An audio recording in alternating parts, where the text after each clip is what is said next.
Assalamualaikum ayah bunda dan sahabat pendidik. Tahukah Anda bahwa alam adalah ruang kelas yang tak terbatas?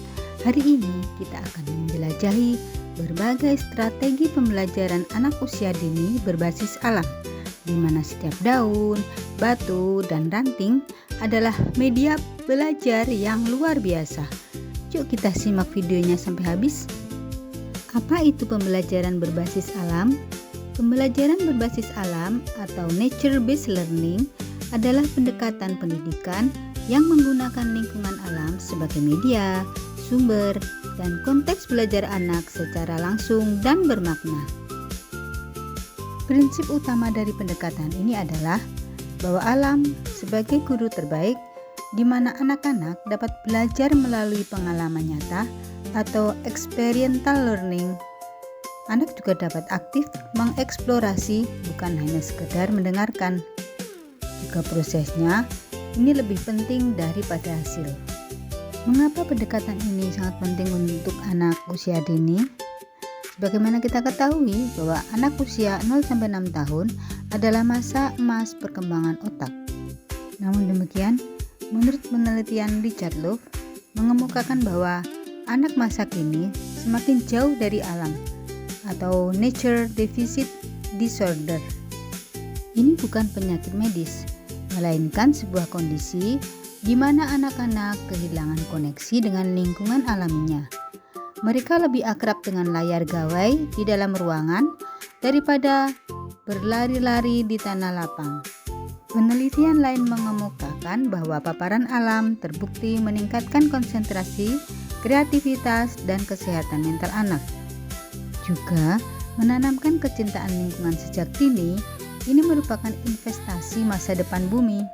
Beberapa ahli psikologi dan pendidikan seperti Jean Piaget, Friedrich Froebel, John Dewey, dan Howard Gardner juga mendukung pendekatan ini. Strategi pertama yang dapat kita aplikasikan yaitu eksplorasi lingkungan sekitar. Kita dapat mengajak anak untuk berkunjung ke kebun, sawah, hutan kota, atau pantai. Anak dapat kita ajak untuk mengamati serangga, tumbuhan, tanah, air, mengumpulkan daun-daun, mengidentifikasi warna bunga, dan juga mendengarkan suara alam. Manfaat dari kegiatan ini yaitu melatih panca indera, rasa ingin tahu, dan kemampuan observasi. Strategi kedua, berkebun bersama anak. Anak bisa kita ajak untuk menanam biji, merawat tanaman, dan kemudian bisa memanen hasil kebun. Anak juga dapat belajar siklus hidup tumbuhan secara konkret. Selain itu, kita dapat memanfaatkan daun-daun dan bagian-bagian dari tanaman untuk mengintegrasikan konsep sains, matematika, menghitung mengukur, dan juga bahasa.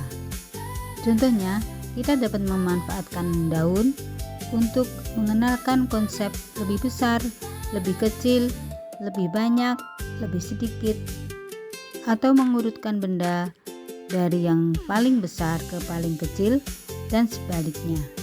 Kita juga dapat memanfaatkan kerikil, batu-batuan untuk mengenalkan jumlah benda, konsep pengurangan dan penjumlahan, serta pengenalan lambang bilangan. Strategi ketiga yaitu bermain bebas di alam terbuka. Bermain tanpa arahan ketat seperti bermain pasir, tanah liat, lumpur, membuat benteng dari ranting, justru dapat memunculkan kreativitas anak. Karena tidak ada kata salah dalam permainan bebas. Anak bebas memimpin imajinasinya sendiri. Yang penting guru tetap memastikan keamanannya. Dalam hal ini guru berperan sebagai fasilitator, bukan instruktur. Manfaat dari kegiatan ini yaitu mengembangkan kreativitas, kemampuan problem solving, keberanian, dan regulasi emosi. Strategi keempat, kita dapat mengajak anak untuk membuat proyek seni dari bahan alam. Contohnya membuat kolase dari daun-daunan, batu, ranting, dan juga bunga. Bisa juga mewarnai menggunakan pewarna alami seperti kunyit, buah naga, atau daun pandan. Dapat juga membuat patung dari tanah liat alami.